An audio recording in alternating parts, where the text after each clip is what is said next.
Ladies and gentlemen, the story you are about to hear is true. Only the names have been changed to protect the innocent. Fatima Cigarettes, best of all long cigarettes, brings you Dragnet.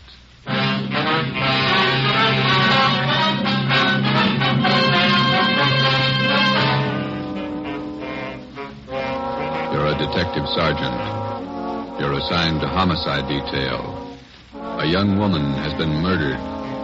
The body was discovered behind locked doors. The assassin is at large. Your job, find him. If you want a long cigarette, smoke the best of long cigarettes. Smoke Fatima. Fatima is the long cigarette which contains the finest Turkish and domestic tobaccos superbly blended to make Fatima extra mild. And that's why Fatima has a much different, much better flavor and aroma than any other long cigarette. That's why Fatima is doubling and redoubling its smokers. So, if you want a long cigarette, smoke the best of all long cigarettes. Smoke Fatima. Dragnet, the documented drama of an actual crime. For the next 30 minutes, in cooperation with the Los Angeles Police Department, you will travel step by step on the side of the law through an actual case from official police files. From beginning to end, from crime to punishment, Dragnet is the story of your police force in action. It was Tuesday, January 9th. It was stormy in Los Angeles. We were working a day watch out of homicide detail. My partner's Ben Romero, and my name's Friday. I was on the way to work, and it was 6:45 a.m. when I got to the steps of the City Hall, the Main Street entrance. Hey, Joe, wait up. Morning, Ben. When did they call you? 5 a.m. Donahoe called you? Yeah, miserable out, isn't it? It's pretty wet. My feet are soaking wet. See the transfer list? Yeah. New chief of detectives? Wait a minute, I want to get some gum. Pack of spearmint. Well, I heard about the new chief. Thad Brown. Good man. Piece of gum? Thanks. I wish they'd make up their minds about our shift. Work days, they call you back nights. Work nights, they call you back days. Why don't you put in for a desk job? You never have to call you back. You're here all the time. You're just hard to please. Here we are.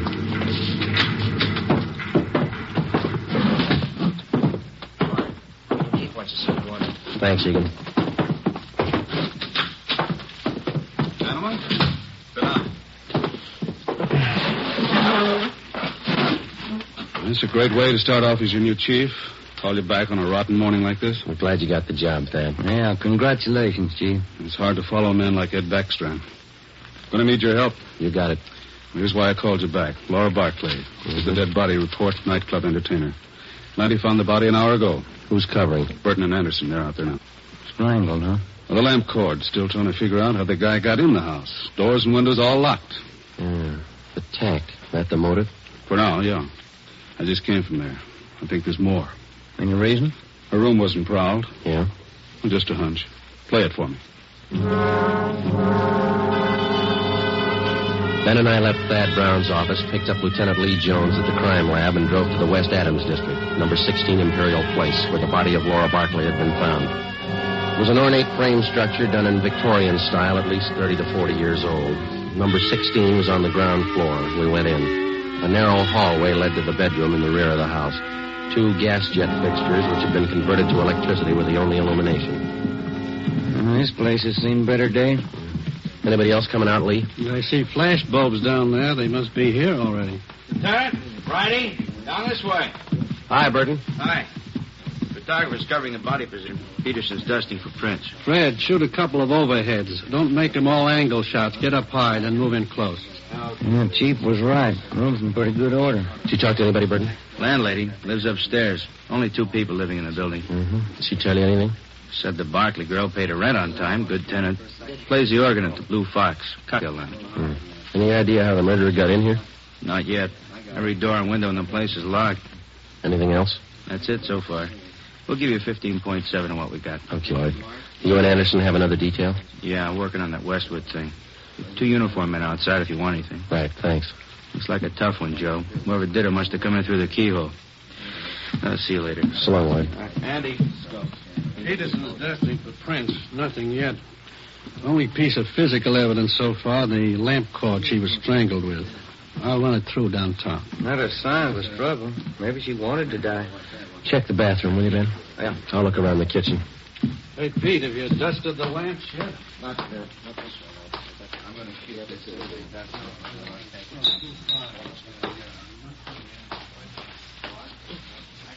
Ben, come here a minute, will you? Ben, Yeah? come in the kitchen, will you?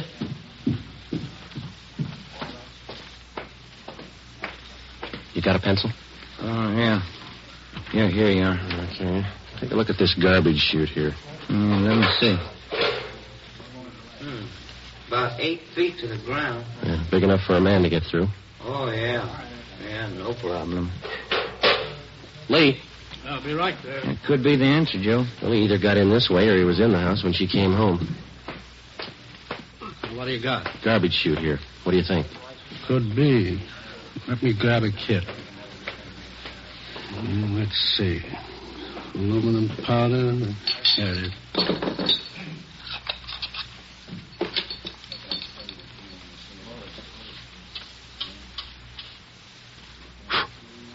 No.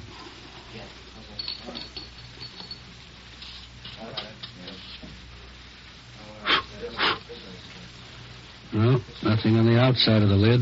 Looked pretty clean. Must have just been scrubbed. Abrasions here. Got a pencil? Yeah, I'll get it. Hold it up there, will you? Yeah,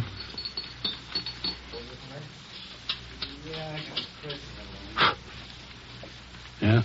Here we go. Large prints. Unusually large. Big hands. Can I look inside the chute a minute, Lee? Go ahead. Watch that lid. Yeah, I will. Looks like it's blocked off upstairs. This thing hasn't been used for garbage for some time. Most of them were condemned a few years back. I'll get Fred to shoot these. Let's go in the living room. That desk been dusted, Lee? Yeah, it's clean. Go ahead.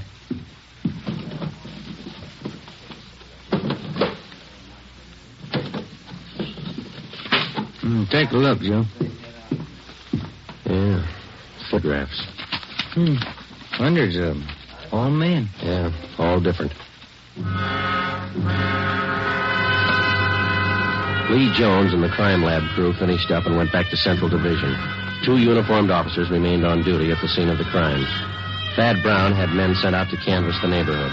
Ben and I went upstairs and talked with the landlady, a Mrs. Emma Smith. Yes? Police officers. You, Miss Smith? Yes. You're not the same officers I talked with before. No, ma'am. I wonder if we could ask you a few questions. I told the other officers everything I knew. We have to double-check, Miss Smith. Who was the girl who lived in the apartment below, number 16? Laura Barkley. Is that the name she used? The mail she received, was it addressed that way? Yes, it was. Oh, she was a very good tenant, Laura. No trouble with her at all. When did she move here? Oh, about 4 or 5 years ago. I have the rent receipts. I always save receipts. Did she always live by herself? Oh, yes. That apartment rents to one person only. Did she have many visitors, friends dropping in? None that I ever saw. Pretty much to herself, Laura. The men came yesterday and took away What's that, ma'am? the organ, electric one. Laura rented it from a big downtown firm.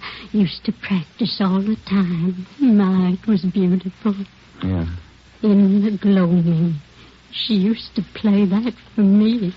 Mrs. Smith, when did the men come and take the organ away? Yesterday, in the afternoon, about 4:30. Was Miss Barkley at home when they came? No, she wasn't. She left me a note to let them in, so I let them in. I never allow anyone in the apartment without a note. You know the name of the company where she rented the organ? Brazier's, it was called, down on South Spring. Well, didn't you think it was unusual that Miss Barkley didn't have any friends?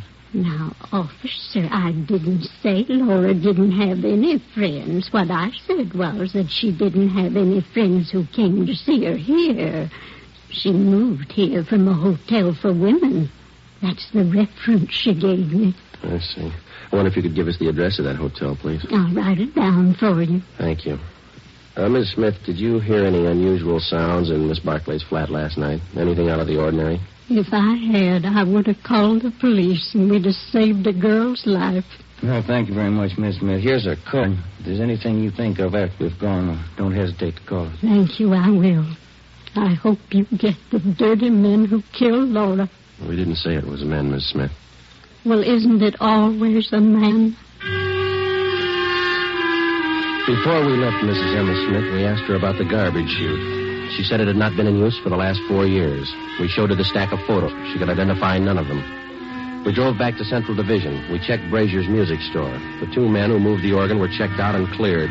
We went to the Wynn Hotel for young ladies. They could tell us nothing. Laura Barclay's references were all good.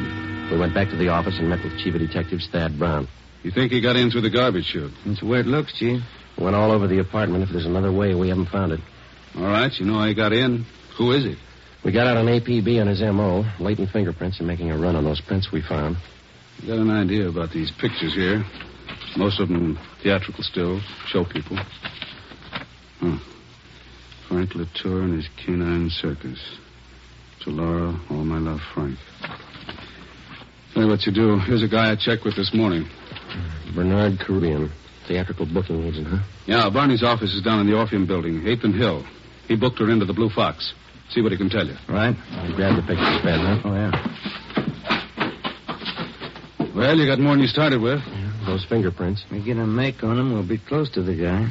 So was the Barclay girl. But he got away.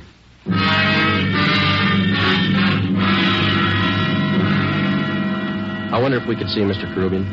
Who's calling, please? Sergeant Romero and Sergeant Friday, police officers. Oh, one moment, please. Yeah, please. 2 police officers to see you, Mr. Caribbean. Sergeant Friday and Sergeant Romero, is that right? Yes, ma'am. Send him in. Go right in. Thank you. All right, let's go.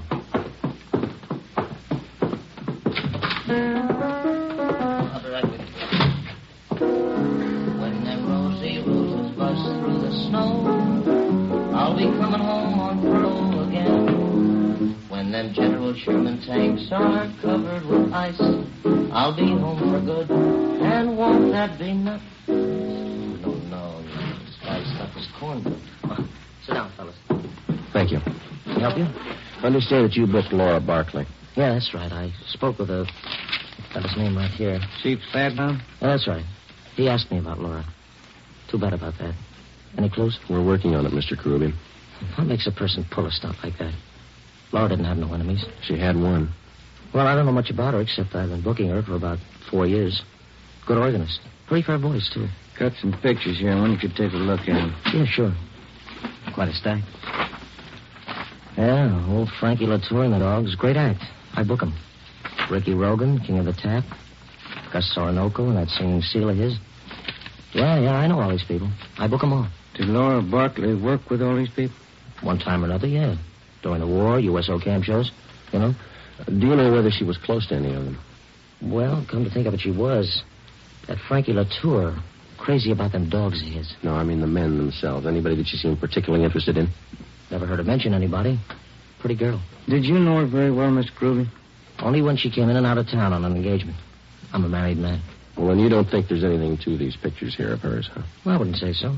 When you're on the road, you always collect photos of the people you work with. Souvenirs. Mm-hmm. Well, thank you very much, Mr. Caribbean. Here's our card. You betcha. I sure hope you catch the guy. Wonder why he picked on Laura. Sometimes they don't have a reason. When we left Bernard Caribbean's office, we checked by the Blue Fox Cocktail Lounge. It was still early. The sign said open 5 p.m. It was 3:15. We went to the morgue in the basement of the Hall of Justice and looked at the coroner's report. The autopsy report stated that the cause of death for Laura Barclay was strangulation. We went to the second floor of the old city jail building, the crime lab. Nothing on the lamp cord. Standard UL 110 line. Bite anywhere. No prints. How about the chute, Lee? Went back there and rechecked. You were right. The guy got in through the garbage chute. Found more of the same prints along with some cloth impressions in the dust. Tell you anything? The guy was wearing some kind of tweed, Donegal, 15 to the inch. How about the size of a man, Lee? How big could he be to clear that chute? It had a 20-inch diameter. Almost any man could squeeze through that. Check the ground level of the chute. Cement, no footprints. You don't have too much for it. I got one thing for you. What's that? I think I found your motive. And not the one listed on the report. Yeah? Here are the blow-ups of the body. This 36 by 50 floor here. Hold that in, will you, Ben? No, I haven't. Look through this magnifying glass here. The right hand. Yeah. See where I'm pointing? Ring finger, yeah. Look like ring marks. That's right. Pretty wide. Must have been good-sized rings. Well, they might still be in that room. I called Thad Brown. He had the room rechecked. No sign. And you think we got a burglary motive on our hands? That's my guess. Dad had the boys check with the landlady. She didn't know anything about any rings the Barclay girl might have had. That doesn't help. I think I got something else. Here. Library book. Hers? There are cards in one of the pockets inside, checked out from the L.A. Public Library main branch. Mm-hmm. I think these might be your lead on the missing rings. A librarian sees a person's hands every time they check out a book. That makes sense, Lee. We'll play it that way. What department were the books checked out of? The music room. Well, that's it. I think you've got your move now and a good set of prints. You're close. Thanks a lot, Lee. Well, let's go to the library, Ben. I'll get it. Crime lab. No, this is Friday. Oh. Thanks, Frank. Well, all we got's a motive. How do you mean? No make on those fingerprints. Nothing.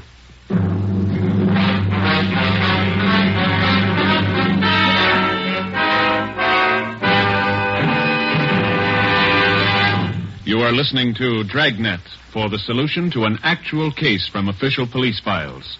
Now, here is a real solution to many of your Christmas shopping problems. If your friends smoke a long cigarette, give the best of all long cigarettes, Fatima. Give Fatima for quality. The name Fatima has always stood for the best in cigarette quality. Give Fatima for flavor. Fatima has a much different, much better flavor and aroma than any other long cigarette. Give Fatima.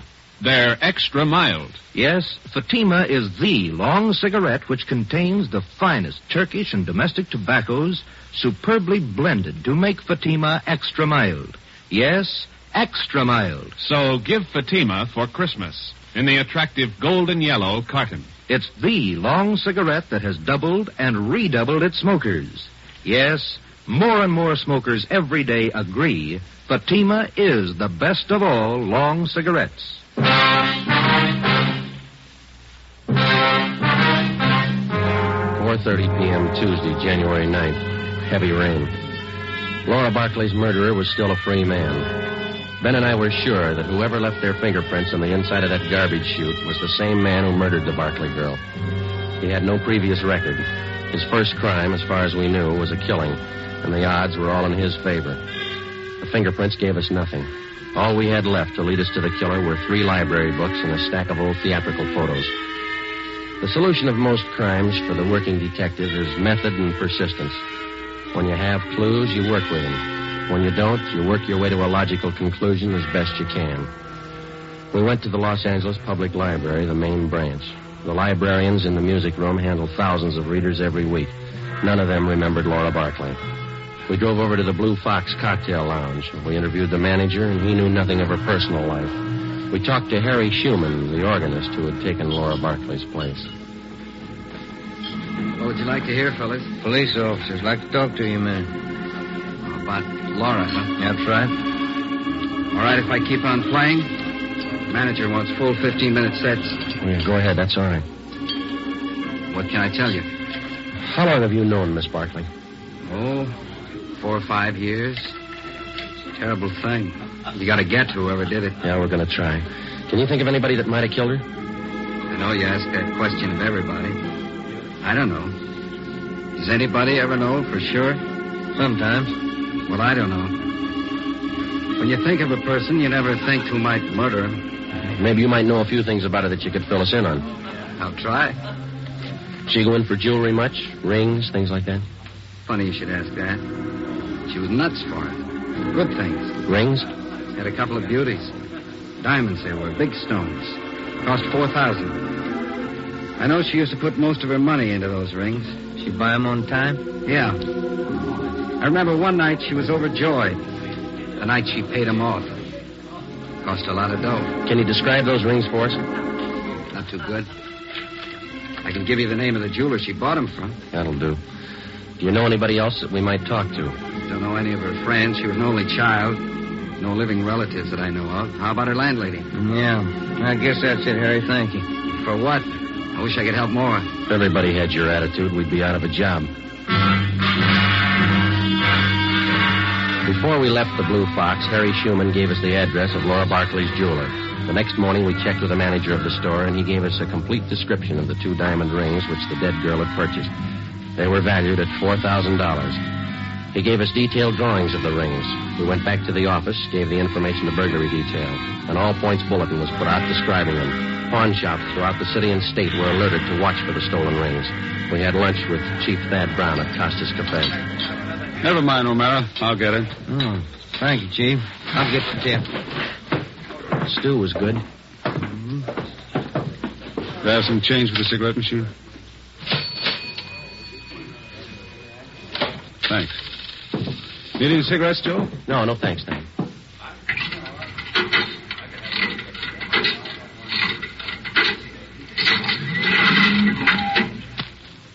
Let's go. What do you think, Thad? The description of the rings and the MO should help. He hasn't turned up. Good chance he's holding on to them. Could be his first job. Probably scared. Anybody check back over the neighborhood there? Yesterday afternoon and this morning. A lot of door salesmen through that district. All been checked out. It's a dead end. Now where? If only those prints are checked out. Well, they didn't. Got a kickback from Brereton in Sacramento on his MO. No make. We'll have to get him with what we've got. Here's the car. Sure you picked up all the loose ends? We've been back over the course 3 times. Go over it again. Keep going over it until something breaks. For the next 10 days, we retraced our steps from the room where the crime was committed throughout the neighborhood to the place where she worked, back to the same dead end. Ben and I checked and double-checked each other to make certain that neither of us had overlooked even the smallest detail of the investigation. We got no place. It was 8 a.m., January 19th. Homicide, Friday. This is Robles and burglary, Joe. Yeah, Dick. Got something for you. Job pulled last night. Couple of watches, strand of pearls. How do we figure in it? His M.O. Yeah? Guy got in through the garbage chute. Besides fingerprints and photographs, one other mark by which the unknown criminal is identified is by his method of operation, his M.O. Once a thief finds a successful means of operation, he seldom changes it. In our search for Laura Barkley's murderer, we had checked our files and found no criminals at large whose practice it was to gain entrance through a garbage chute. It was reasonably safe to assume that this was the same man. It was 2 p.m., January 23rd. I was on my way back from the Record Bureau. Just had a call, Joe. Elmer Radcliffe. Informant? Yeah. Says 2 days ago he heard about some guy who was making the rounds trying to peddle a couple of diamond rings. Same ones? He's not sure. Doesn't know what the guy looked like. Any idea where the guy is now? Hasn't been around since. Told Elmer to keep his eyes open. Oh, that's good. Come in here, you two. What do you got, Thad? This report just came down from burglary. Pawn shop down on North Main took in a watch and strand of pearls last night. Yeah? Same stuff that Rubles called you about. Yeah, I remember. Where's it dying? Same guy tried to peddle a couple of diamond rings. 10 a.m., January 25th. Thad Brown arranged to have all pawn shop detail calls concerning the suspect put through to us on extension 2521, homicide. 5 days passed. No further word. Homicide, Friday. This is George Rose. I run the Harbor Pawn Shop, 2nd and Main. Yeah, what's the matter? Man in here, trying to turn those diamond rings. The ones on the stolen property list. I can't talk now. Stall him, we'll be right down.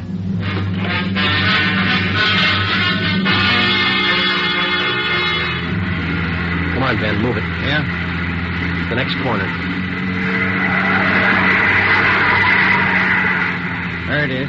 Just up the block. Pull up. All right, let's go. Yeah. Here we are. Say, fella, look out, Joe. He's got a gun. You all right, Joe? Yeah. Out the back way. Let's get him. There he goes, up alley. Can you hit him? You didn't stop him. Watch it. Come on, Joe.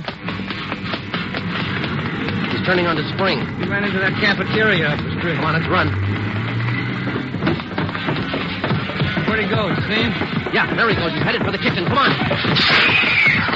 Stop that man! Stop him! Out the back door into the alley. There he goes. Duck, Ben. All right, you, stop. He's not stopping. Stay clear. He's down. All right, come on.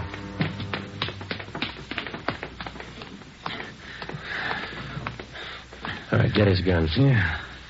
He got him in the leg, Joe. Hit his head when he fell. All right, snap him on. Huh. Look on the little finger of his right hand. 2 diamond rings. Yeah. Doesn't make sense, does it? What's that? $4,000 worth of diamonds, and he's lying on a pile of garbage. The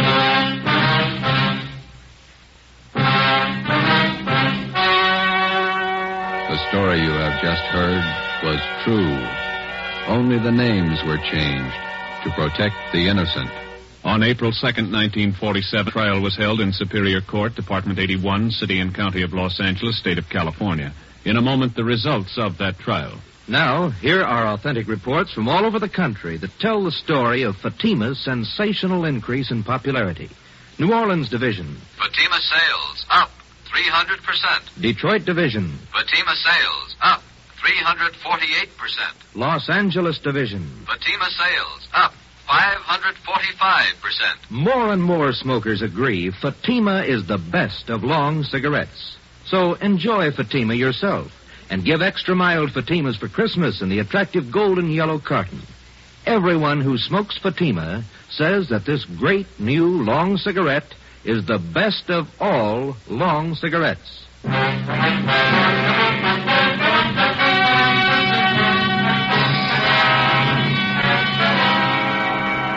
Laura Barclay's murderer was identified as Martin Eric Swanson. He was tried and convicted of murder in the first degree.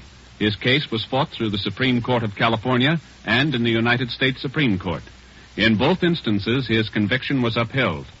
Last Friday morning, after a delay of 5 years, Martin Eric Swanson was executed in the lethal gas chamber at the state penitentiary. You have just heard Dragnet, a new series of authentic cases from official files. Technical advice for Dragnet comes from the Office of Acting Chief of Police W.A. Wharton, Los Angeles Police Department. Dragnet honors the city of Youngstown, state of Ohio, and the men who make up the Youngstown Police Department, another of America's great law enforcement agencies. One of these men, Chief of Police Edward J. Allen, honored as Policeman of the Year, who dedicates his life so that yours might be more secure. Fatima Cigarettes, best of all long cigarettes, has brought you Dragnet from Los Angeles.